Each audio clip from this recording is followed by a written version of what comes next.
Hey everyone, it's Will. And James. This is our recap for episode 7 of The Amazing Race, season 32. We're going to talk about the action-packed stunt challenge at Kazakh Film Studio. And what really went down at the Yurt Challenge.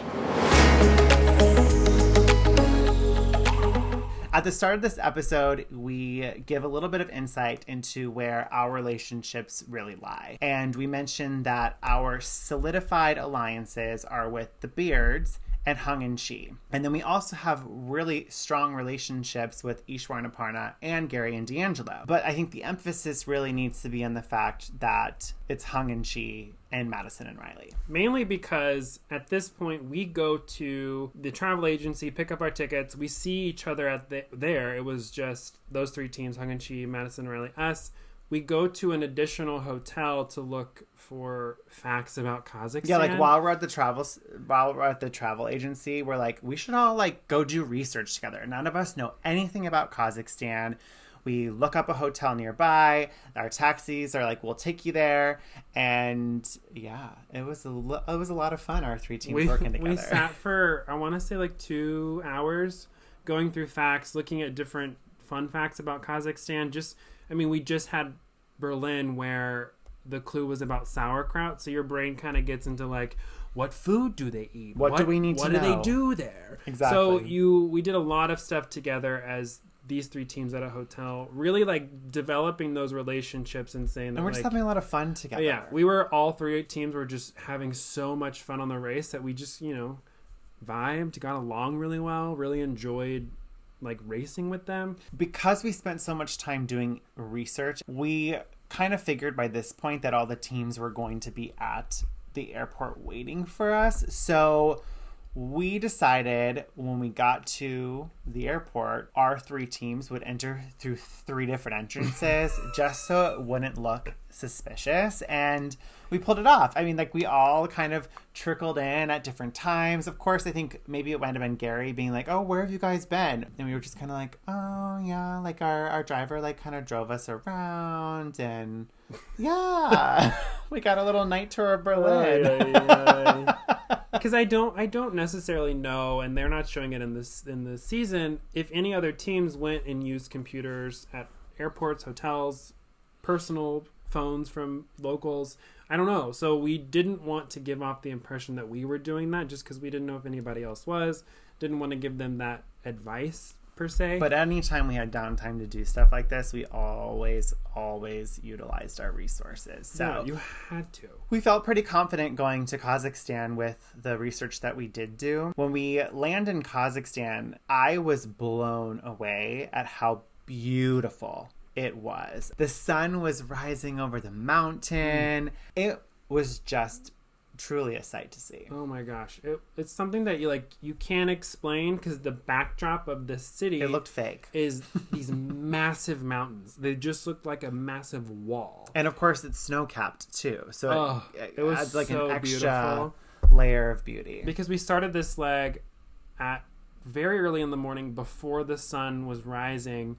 And the second that you got into your taxi from the airport to go to the film studio, that's when the sun was peeking over those mountains. So you're driving, and praise the Lord, because you didn't have to worry about anything. It was so while nice. You watched the picturesque, so nice. Picturesque background behind you in your taxi cab. Because the drive was probably 30 minutes? Oh yeah. It was a nice drive, enough to soak up your surroundings. But all the teams started to show up to the film studio at the same time. But it was kind of an equalizer again, just because the studio wasn't open quite yet. And then once it opened, we walked through the gate, and that's when these warriors riding out on horses with fire on their backs, and they're holding a satchel of our clues and toss it, and it was like we really were just like, whoa. What are we about to do? Yeah. Because, the guy was on fire. He was on fire. I don't want to be on fire. No. So he throws the satchel, and we get our clues. It's a detour. And the 2 choices were Great Khan Spy or Knockout Guy. And after reading the descriptions for both, we thought we would have a lot more fun doing the Knockout Guy. The second that we read, you got to do a stunt scene was like, this is a no-brainer. I don't want to count things. I don't want to watch somebody do something. I want to do it. Yeah. Like, I want to be in the scene. We want to throw ourselves into the action. The worst part about this, going from where the horses were to the actual challenge, was it was like a run. It was like a mile run through this, like, open part of the lot. Yeah. And then you got there, and I think the other one was literally right next to where you were standing. Which you didn't really know when you saw the two options. And for the stunts, only 4 teams were allowed to do that one because there was only 4 swords that you needed to do the stunts. I mean, you walked in and there were tons of different teachers who were explaining each of the 4 moves or scenes from the fight scene. You started with one, you went through all of them, but each person, so James and I, had different moves. So you couldn't help your partner because you're each doing a different You're learning kind aspect. of your own routine. Yeah. Right. So you're each learning your own individual routine. You can't really rely on each other, minus jumping off of the deck. Like, that was the only thing you actually did, like together. The same thing. Yeah. The first one, you're doing different things. And so each team would, like, go to different of the 4 stations, learn the moves, and wait to go to the next ones, and wait for the teams to kind of shuffle around to learn the different pieces. So it did take a while for everybody to get through it. We're not the only team there learning, so it's very distracting. There's a lot of movement in this small space, and it's kind of hard to focus, honestly, especially with how cold it was. Like, I think that was definitely shocking to a lot of us. And once you kind of were ready and felt equipped to do the stunt scene, we got to change into costumes again, which was so fun, and go out onto the set and wait for the director to call action. We did our first run through, and I don't know why I didn't think this part mattered necessarily, but I was just like going. I was just going for it.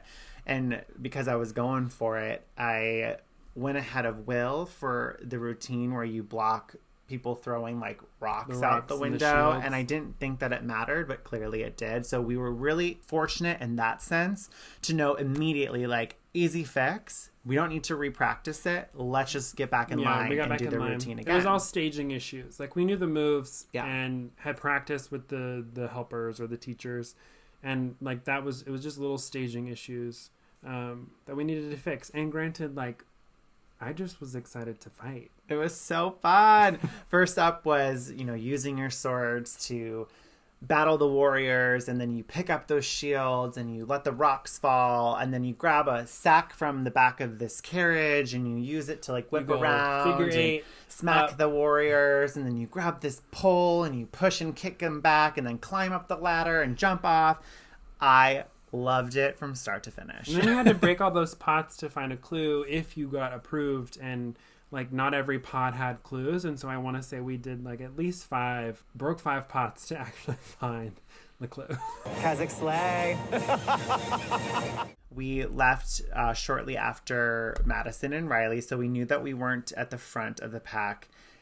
Got into our truck, our taxi, and it was a van. It wasn't a taxi. It was like our van, yes, and drove to a nomad village. Yeah, it was definitely outside of the city. It was about a 45-minute to an hour drive. Again, it was a really great opportunity to soak up the surroundings of Almaty, because who knew what Almaty was all about? Like, it was so cool to be there, and at this point the sun was already up, but it was still so beautiful, and just, I don't know, it was I loved every second of this leg. Well, Kazakhstan is one of those countries where you may or may not know where it is, you like may or may not know anything about it, but like it's not some country that you're going to actively do a ton of research on. I mean, and that's like not, like the greatest thing to say about a country, but to be able to be it's there. Just not like a common travel destination. But when you think about traveling, like, you don't think about that. Or 100%. Vacation. You don't think about Kazakhstan.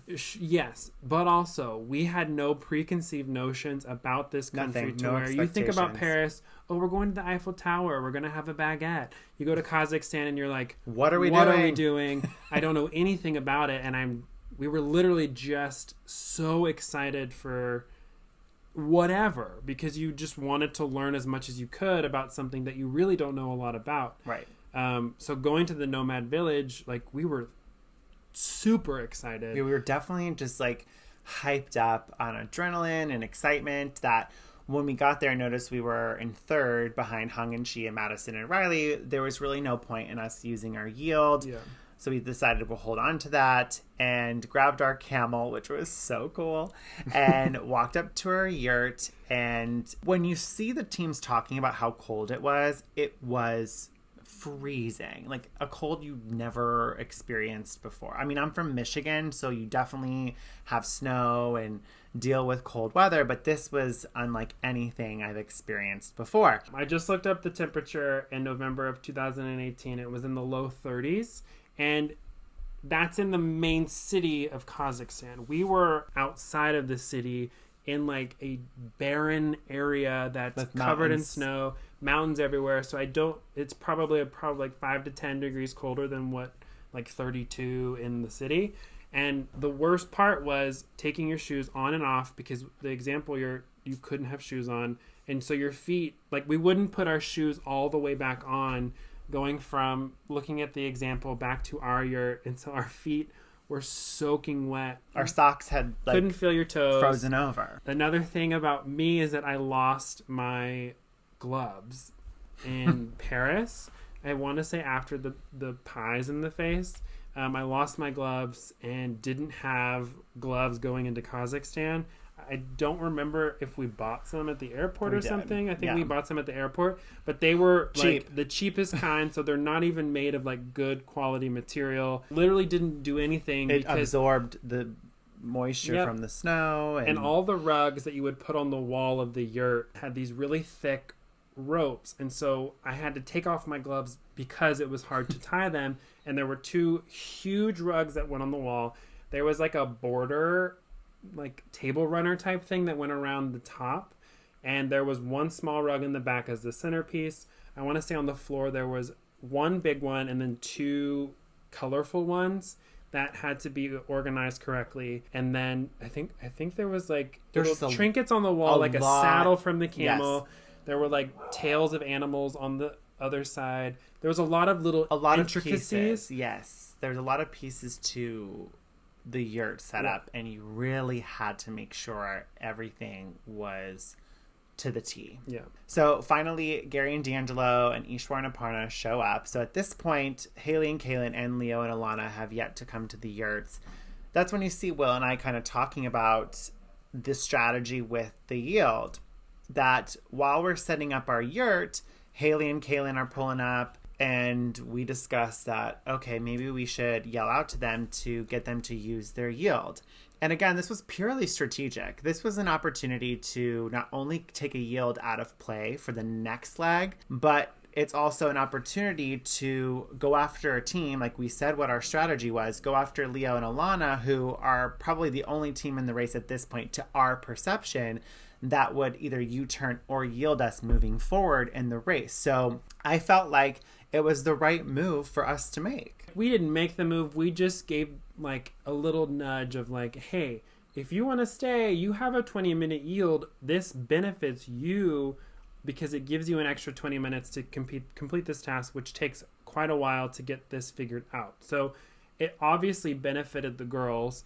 And then in return, it benefited us because in the clue before this, it said, this is the second to last leg, you can use the yield. Kazakhstan, and then the next leg, that the yields are dead. So the girls had 20 minutes. We knew that if they use it, then that 20-minute yield is dead.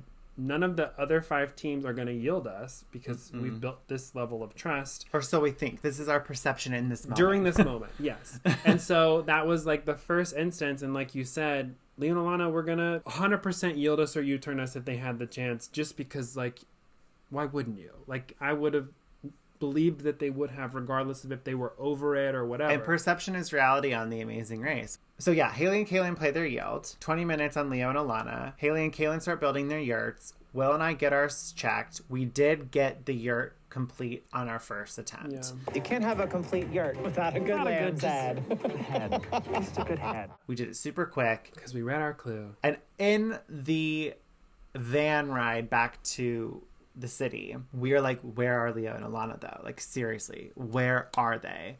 Did they find some fast forward? Is there some new twist that like maybe we weren't observant with? We were paranoid that they had like surpassed all the teams and just were gone already. Yeah. We thought that because Leo and Alana had finished third and third, and were becoming more of a threat, like, in the race, to where they could have totally done better than Hung and Chi on that counting challenge or the question challenge. We didn't know. Hung and Chi, we weren't around them to ask them if what was going on, nor did we were worried about ourselves. And we were driving in our van from the yurts to the meat market, and literally we see Leo and Alana's van driving right past us, and we were like, oh my gosh, they're like way behind. What happened? I can't believe this. Because we had been going through all these different conspiracy about like what happened the whole time. When we showed up to the meat market, we definitely did not expect how big this area was going to be. It was huge. Not only that, but it was just a lot of meat. Ugh. It was every a part. lot of meat. So one of the delicacies in Kazakhstan is horse, which at the time we were eating meat. Now we're vegetarians. We don't eat meat anymore. Maybe because of Kazakhstan. But you walked around this meat market, every single piece of a horse, every single piece of every single domesticated animal you could find.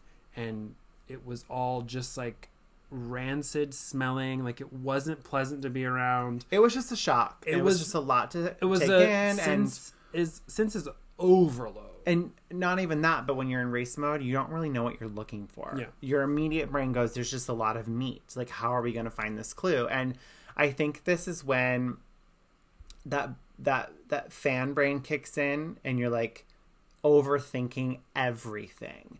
I don't think it really showed in the episode, but we, I think, had like a good 30-minute lead over the other teams. And that entire time, it was spent looking for the clue.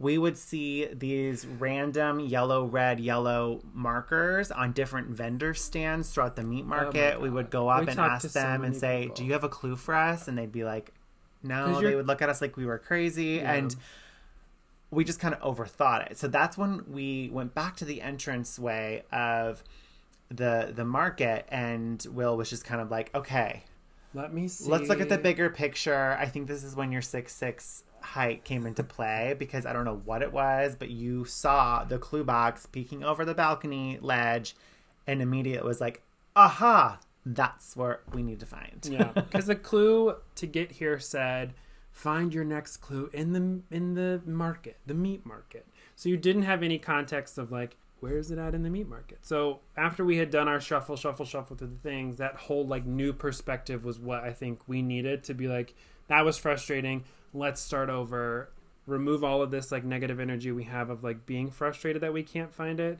and have a fresh perspective. And we found it. But it's kind of a blessing and a curse. Blessing being that we did find it, but the curse being we lost our lead of 30 minutes. Like, we had a pretty substantial gap. But not just that, it's the fact that every team afterward had someone point out where the clue box was. Because we had so they had an advantage of knowing exactly where it was, and they were what in they and were out. looking for. Exactly. Looking for a taxi, though, was stressful. As you saw, we leave the market, another van pulls up, and Madison and Riley start to run into the market, and we don't have a taxi. There's one thing, somebody said it on one of the social media platforms, like, why didn't you just take over Madison and Riley's taxi? Well, those cars they were vans, and so taxis, you had to find one that was marked. You had to find a taxi that said taxi on it. Specific rules, yeah. Honestly, probably for security reasons, but in that area, there were zero. We ran around this building at least once, and then we started going into inner streets that had more populated, taller buildings. Parks, yeah. Yeah, we got way, like, down the road from where the market was, just because there was nothing in that area besides residential. So there were no taxis. And it was hard to find one. But we found one, and thankfully for us, we were able to get to the presidential park first. And I'm so bummed that they didn't show this. It's the fact that as we're running up the steps to check in at the pit stop, we are being showered with gifts, if you will. It was candy. It ended up being candy. And halfway up the steps, I go to Will, Will, stop, it's candy. And we start picking up handfuls of candy. And put it in our pockets. before we checked into the pit stop. If that doesn't sum us up in a nutshell, I don't know what does. Like, at that moment, it was worth stopping to pick up the candy. You can see Phil, and, like, there's candy around you, and you choose the candy. Yeah. Obviously. But we checked into the pit stop. First place. It's our third first place. Going to Vegas, baby. And it was just a very exciting moment. The pit stop was fun while we were waiting for everyone to kind of check in. We were making snowballs and like throwing them, and Madison and Riley showed up. So we're hanging out with Madison and Riley. And eventually we discovered that Leo and Alana were eliminated. On a human level, you don't want to see anybody eliminated, but on a competitive level, that's the name of the race. That's one more team down that allows you to have now a 1 in 6 chance at making it like further in the competition. And so human level, super sad at the time. Like, they were our biggest threat because they competed very similar to the way our brains work. And we've said this in previous recaps if you've been watching. Like, we had pegged Leo and Alana as a strong team very early on. Speaking of Leo and Alana, we were able to sit down with them virtually and talk about our experiences together on the amazing race. How are you? It's cold. I don't know. Is it snowing? It's not snowing right now, but it's been up and down. Like a couple days ago, it was like in the 20s here. We're like, shut in. Yeah, well, here's the thing. Like, every week besides the week that we got eliminated, LOL, we had backyard watch parties, but it was too cold. Like, this is the first week where it was like 20 degrees on Wednesday at 8 p.m. And like it's like Kazakhstan cold.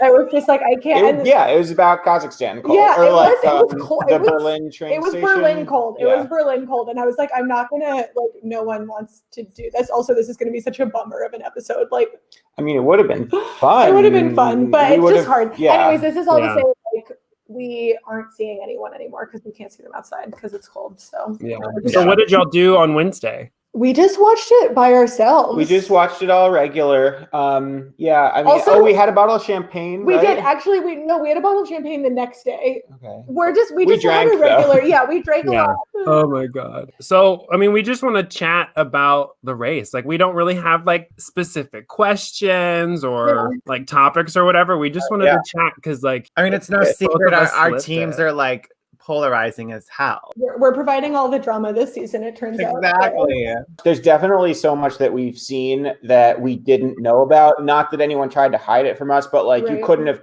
communicated like the drama of the yield at the yurt, right? The Yurt Yield.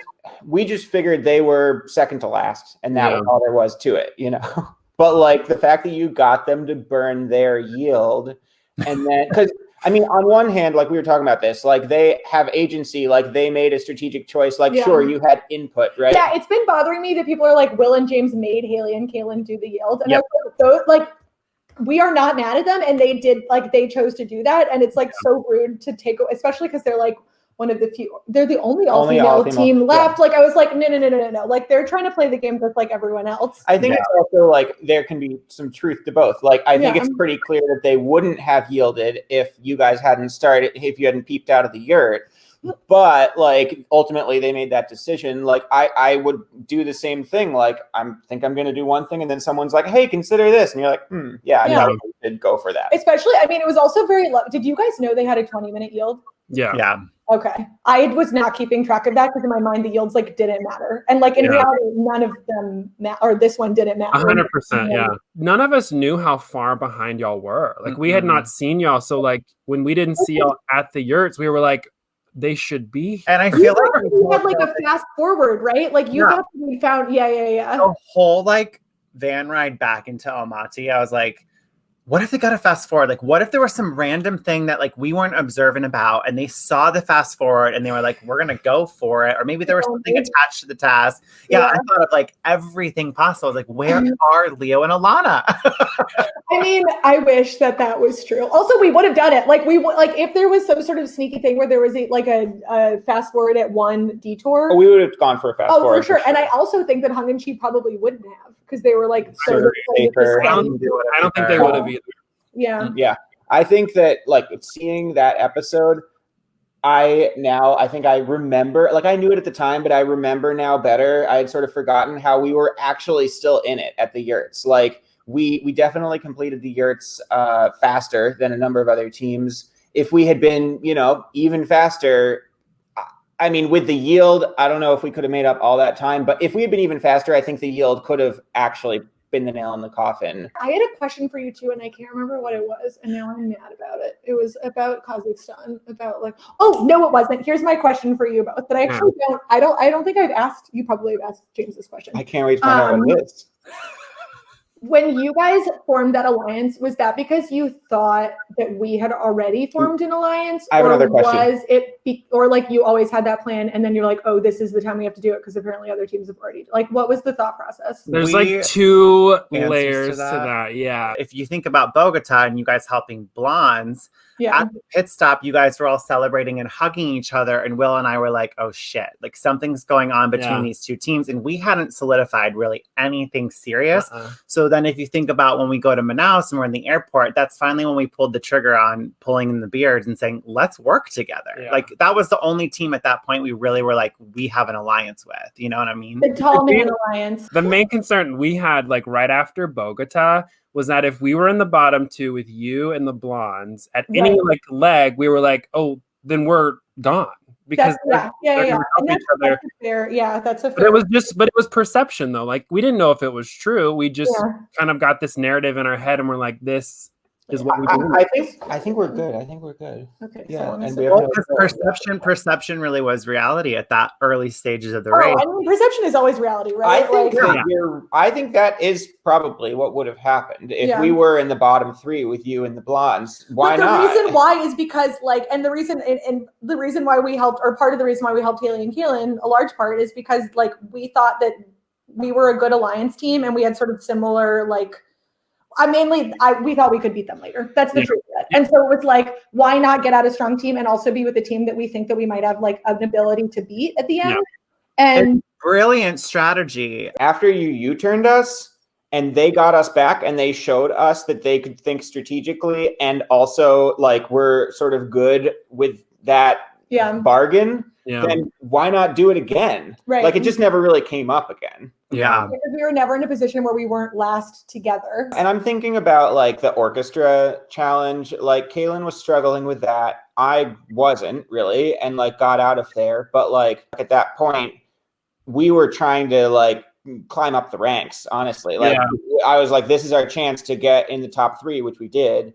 And I wasn't thinking strategically at that point about like who else could. Well, that's because we had never solidified anything. Like we didn't like build in, right? Like everything else we were doing on the race, we were doing because we had like talked about it and decided to do it first. We were like, we're going to avoid the physical detours. We're going to not switch detour tasks. We're going to like do. And we're going to focus on our own race. Was like part of the idea. And so like we had not built into that. Like we're going to help this team. And so, but in the moment, like if you haven't built that in, like you're obviously not going to do it. You don't think about it. I feel like everyone has sort of like sacred notion of Amazing Race is this like every team races their own race and everything is like merit, like nothing is ever meritocratic, let alone Amazing Race, right? Like so the idea of like use your advantages. Yeah, people like being mad about this alliance is ridiculous. People be like, if anyone should be mad, it should be us. Like the alliance was like the alliance of cool kids. We can be against salty, us, but like whatever. I think a lot of people like don't realize that every leg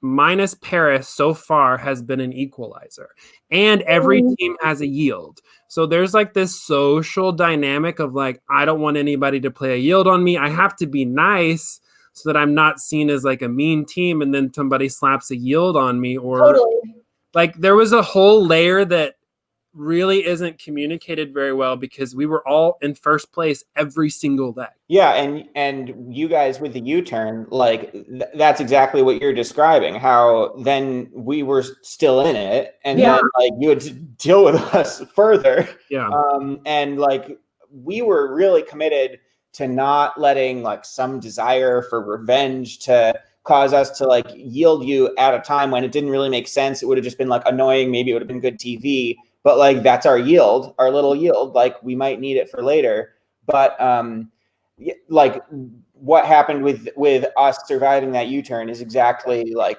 that could have happened at any moment again. You know, like if you guys had yielded us in Kazakhstan and then we're like, you know, here we go again, or like if anyone else had ever done that, like there's a huge risk. You really want to know that you're going to take someone out. What was your like favorite moment or favorite of the entire experience? You're cutting out a little. Just favorite moment of the whole experience? Favorite moment. You know, I've been saying like my favorite sort of task or challenge was the orchestra task in Paraguay. Just like so meaningful, so cool to see, like also, so surprising. Like, Leo plays violin. Like Leo's played violin like very seriously since he was like 14. So serious, but also fun. No, I mean, but like Leo is better at the violin than like a person who's like I played the clarinet in high school. Like I sucked. Well, like, I think that's part of why like when I was showing up and like I know how like music and violin like education is, and I could never have imagined that it could be this way, right? So that was just like so meaningful. But I also think like some of my favorite moments were probably like the aha moments when we figured something out. Do you have a moment? Well, the moment I've been saying is cooking in the Amazon, because that's something that even if we become like if we become Jeff Bezos, which we kind of do whatever we want, but even if we become like the wealthiest that I could dream of becoming, that would be an experience that would be extremely hard. It's something money can't buy. Being invited into that tribe, like being able to cook with those women, like watching that tapioca flour turn into that little like tortilla thing was like, I was like, oh my gosh, we're cooking with like this. It was such a cool moment of me being like, I have no idea how this is going to work. And then it just happened. So the Amazon, I think, is like a thing you see that like we've all watched those like Planet Earth videos about the Amazon.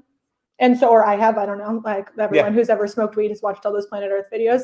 And so, but like I had never seen anything like Kazakhstan before. Yeah, literally.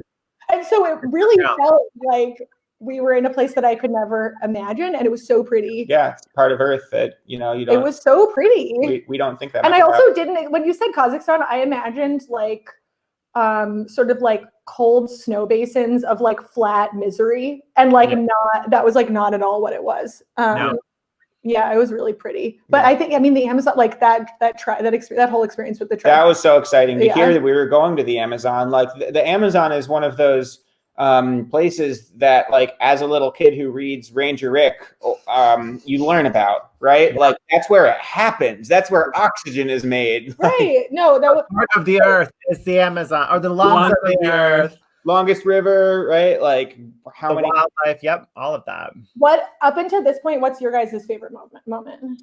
I've said the Amazon too, for the same reasons you were saying, Alana. But honestly, now that Berlin's aired, it was Thanksgiving. Like just being in that hostel together. Like, sure, there's like race mode, and that's all viewers really get to see, but our cast, there's a reason why we're all so close, and it's because of those little moments like Thanksgiving, being in the salt mine, the downtime at the airport layovers. Like those are the times that you got to really connect and not see each other as competition, but as human beings. And those were the special moments that I think I like loved the most. So definitely Thanksgiving. Because we got in our Thanksgiving conversations with everybody, we got so deep with like just life in general. And thank like, you, D'Angelo, for asking. D'Angelo he asked the pressing question. D'Angelo's always got those great big questions. But we learned so much. Like we learned about how Hung and Chi met and how they got married. Like I just felt, that was a really great night. Yeah.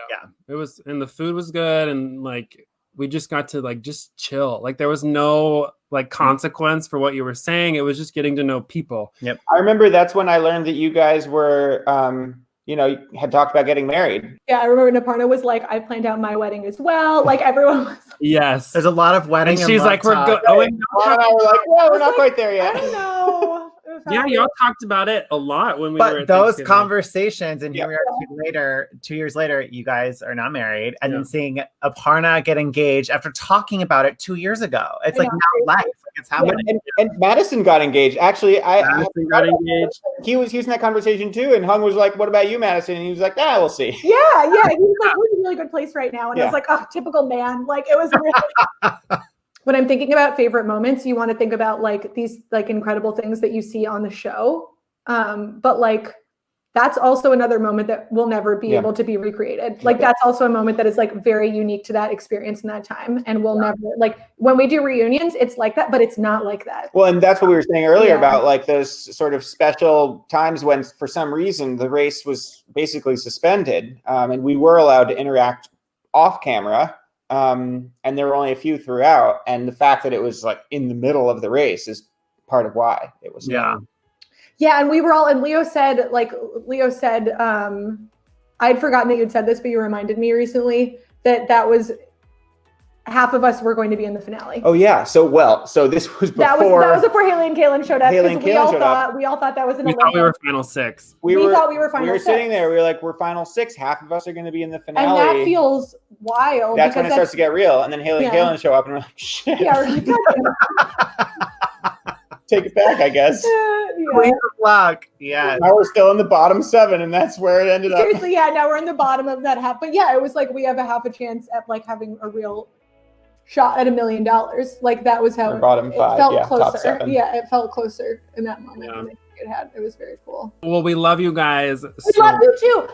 Like if anyone gets anything out of watching this, we love you, and we are such close friends. And I think like the rivalry makes our friendship closer because it's funny and really we can just bond over it. It's now. super entertaining. Yeah, like how nice that we don't have to be like, ooh, are they gonna like, be mad that we said that, or like mad that I sent some salty tweet, like as often as possible. It's all great. It's all in good fun. It's all you just gotta have fun with it now. I mean, we've done trips together. You talk to James all the time, Leo. Like, oh my God, well, like thank God they found each other. Like y'all are married to each other. Sorry. It's true. No, it's really He's my boyfriend. I can't match Leo's energy all the time. I feel so thankful for James every day. I'm like, we gotta go. All right. Thank Bye, you guys friends. so much. Love you both. Talk to you soon. Looking ahead now to India, you have Haley and Kaylin, Blonde Bandits, like best luck ever. Queens of luck. You have Ishwar and Aparna, you have Gary and D'Angelo, us, Hung and Chi, and Madison and Riley. And when Phil said this mega leg, first of all, I didn't really comprehend what that meant. But thinking about... He literally said it's double the double detour, double the detours, roadblocks, double the yields, all of the doubles. Which, like, is super overwhelming because it just... Intimidating. It sounds like a lot. Yeah, double the distance even was just like It just sounds like a what lot does that mean, Phil? to deal with, and a lot of just, like, a lot of things going on. We didn't know where we were going at the time, and so... It was just like this, okay, these are the 6 teams. We're going to have all these different challenges. Like, let's, remain calm going into this next one because it was super intimidating for Phil to keep going mega leg in your face at the pit stop of like, are you trying to make us terrified? Are you trying to get us excited? Moral of the story is you don't want to miss it. Wednesday at 8, 2 episodes back to back. We're off to India and... Yeah. Time for a mega leg. Time for a mega leg. First in Amazing Race history. I think that about covers our episode 7 recap. We hope you're enjoying this season as much as we have been. And stay tuned for episodes 8 and 9.